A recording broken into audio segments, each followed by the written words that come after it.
Going to have a look at your coordinate geometry test. Very first question is to do with the midpoint there. Okay, so midpoint formula.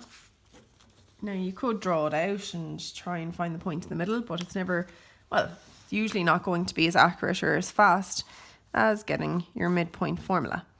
So I have my log tables open, and this little diagram is explaining an awful lot of stuff to me. So they might use the point P and Q in the question. I'm using the point A and B. So A is 1, 2, and B is 3 minus 4. And they're saying your first point, call the first bit of it x1, because it's the x coordinate of your first point. And this one is then the y coordinate of your first point, so y1. This is the x coordinate of your second point and the y coordinate of your second point. It wouldn't matter if you named them the other way around, it will still work out. The whole point of the formula is that if you follow it, it's supposed to get you your middle point, your point in the middle. As I said, you could feel free to just draw it out and try and do the most accurate diagram you can and find the point in the middle. But I'm going to use the formula. So we have a bracket, and then we have x1 is a 1 plus x2 is a 3 all over the number 2, because we're halving it. We're getting the point in the middle. So that's why there's a 2 there. And then y1 is a 2 plus y2 is a minus 4 all over 2. And then that gives me 4 over 2, which is 2. And this gives me a 2 plus a minus 4. Well, what's a plus and a minus? Is a minus. So I have the left side figured out. The x coordinate figured out. That gives me minus 2 over 2. Throw that into the calculator, you get minus 1. Point in the middle is 2 minus 1, which in the test online, it was the third one. It was the third solution, or the third option. So that's the very first question. And here we go with this one. So you can have this in front of you yourself, or pause the video there. So look at the diagram, read the question, and explain, and clearly explain your answer. It says a cow is tethered, so it's tied, to a point at 5-2. So your diagram, there's like, here's the point 5-2. They've called it A. They have a rope and a cow. I probably won't do a great job at drawing a cow. Whatever. And the length of the rope is 6 meters. And there's a barn over here. And the door of the barn is at the point B, which they've said is 0,5. And they want to know if the cow kind of moves over this way, is it possible for the cow to reach the barn door? Now, for me, that's about distance, like, or length. Is the length of the rope long enough to get to there? So if the cow moved over here, would the length of that line, or the distance between that point and that point, be more or less or equal to 6 meters? I go to my log tables. I get my formula for length. Square root x2 minus x1 to be squared plus y2 minus y1 to be squared. Okay. Again, you have 2 points. Call it x1, y1, x2, y2. You can type all this into the calculator, but you better, make sure you type it in carefully. Bracket x2 minus x1, close your bracket, square it, plus y2 minus y1, and put a square in it. I'm going to do this out just so you can see what would happen. So that's 0 minus 5 is minus 5, and we need to square that, plus 5 minus 2 is 3, and we need to square that. So that's 25 plus 9. That's the square root of 34. Square square root of 34 is 5 point something. Square root of 34.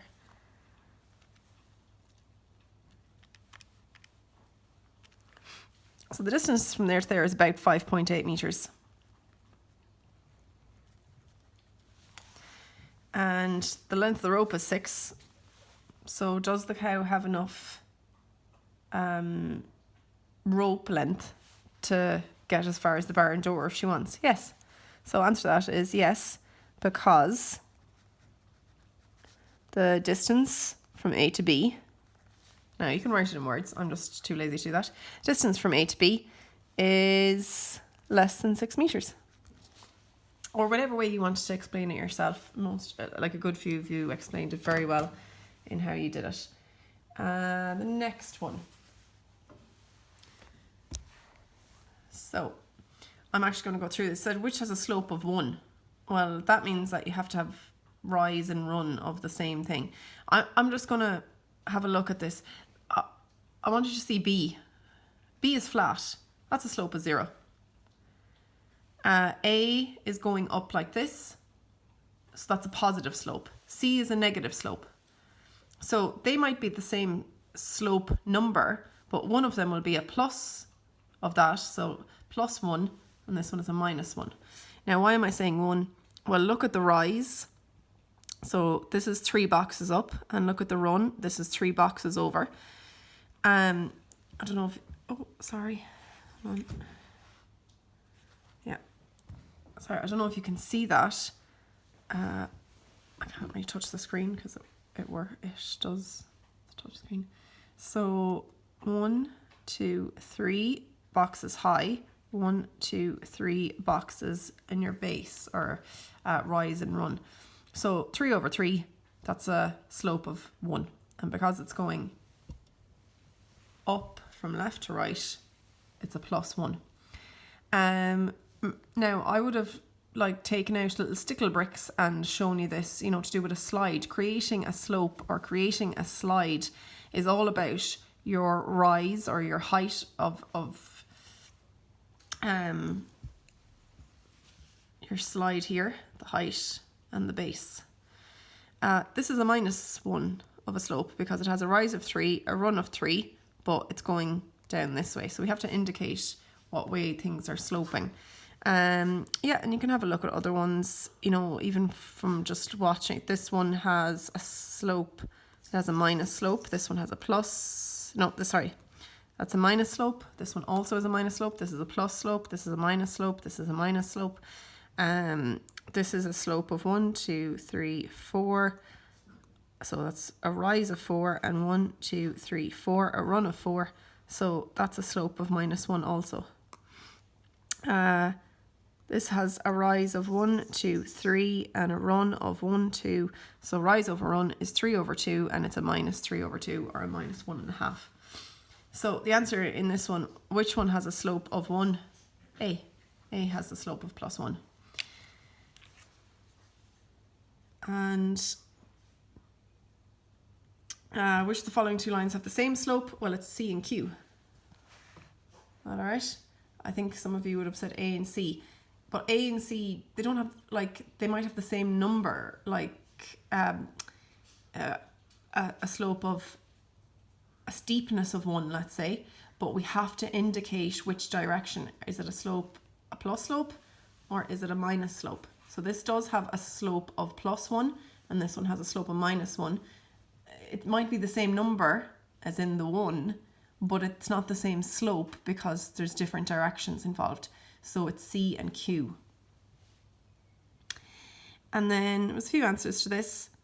I was hoping that you might get all of the answers, but it was fine if you only got one. You got marks, your full marks if you got one of them. Which of these lines pass through 1, 2? So you can go back there and look at the question if you want. I'm just going to write it down here. So we have the point 1, 2. And let's look at our first line. 2x plus y equals 4. So that's your x coordinate, that's your y coordinate. 2 times 1 plus 2, does that give me 4? So that's 2 plus, yeah, so that point is on that line. So the point was on A. So that was one answer. Let's just check the other ones because it might be on more than one. The x coordinate is a 1. The y is a 2. Does that give you 3? Yeah, it does. So it was actually on the line B as well. Was it on C? 2x plus y equals 5. So the x is a 1. 2 times 1 plus the y is a 2. Does that give me 5? So that's 2. No. So it wasn't on C. If you gave me the answer C, you did not get any marks. Let's try D. X minus y plus 1 equals 0. So the x is a 1 minus the y is a 2 plus 1. Does that give me 0? A 1 plus a 1. Yeah, it does. So it actually was on D as well. That was another answer you could have given. And E. E was 3x plus y equals 6. So that's 3. The x coordinate is a 1 plus the y is a 2 equals 6. Is that true? Nope. So I gave you marks if you said it was on A, or I gave you marks if you said it was on B, or I gave you marks if it was on C, or sorry, D. So A, B, or D, you got marks. And then cleverly, one of you figured out, had tried all of them and told me that the answer was other. You gave me, there was the possibility of giving the answer A, the possibility of giving B, C, D, E, and what that person wrote, which was very, very clever and fully correct. Like technically, they were the one that got the answer fully correct. They said the answer was other. It's on A, B, and D. So that was brilliant. So maybe just keep an eye out for little questions like that. Just because you found out that it was on the first line, check the rest as well. Find the equation of the line. So we need to find the equation of the line that passes through 1, 1 and 2, 5. Now, I would definitely practice these types of questions, okay? And you have a lot of options here for your answers. You 2, 4, 6 options here. So you weren't really going to guess this. How do you find the equation of a line? You get your equation of a line formula. So I'm going to take the top one there.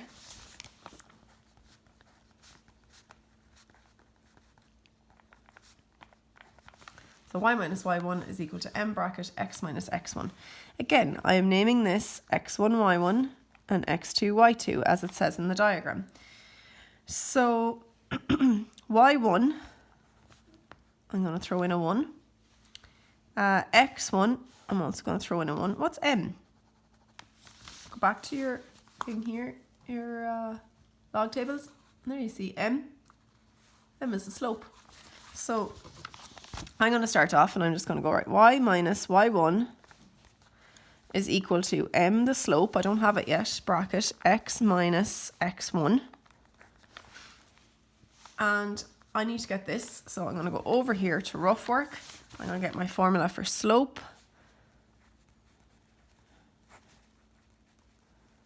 And slope is equal to y2 minus y1 over x2 minus x1.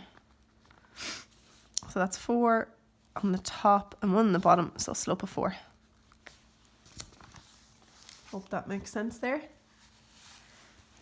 Y minus y1 is equal to m bracket x minus x1. And I'm just going to clean this up. So y minus 1 is equal to 4x minus 4. And then you're looking at the lines here.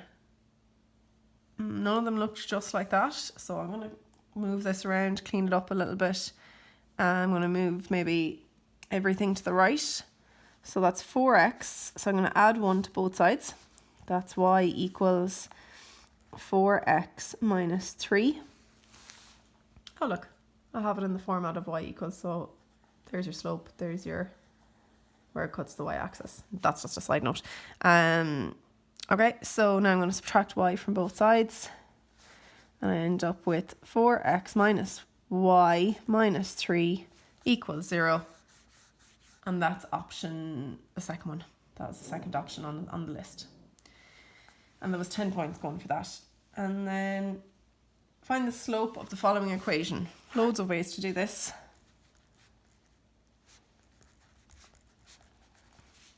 Okay, so option 1, as I just set up there, isolate the y. So get the y all on its own. So I'm going to add 8 to both sides. I'm going to subtract 2x from both sides.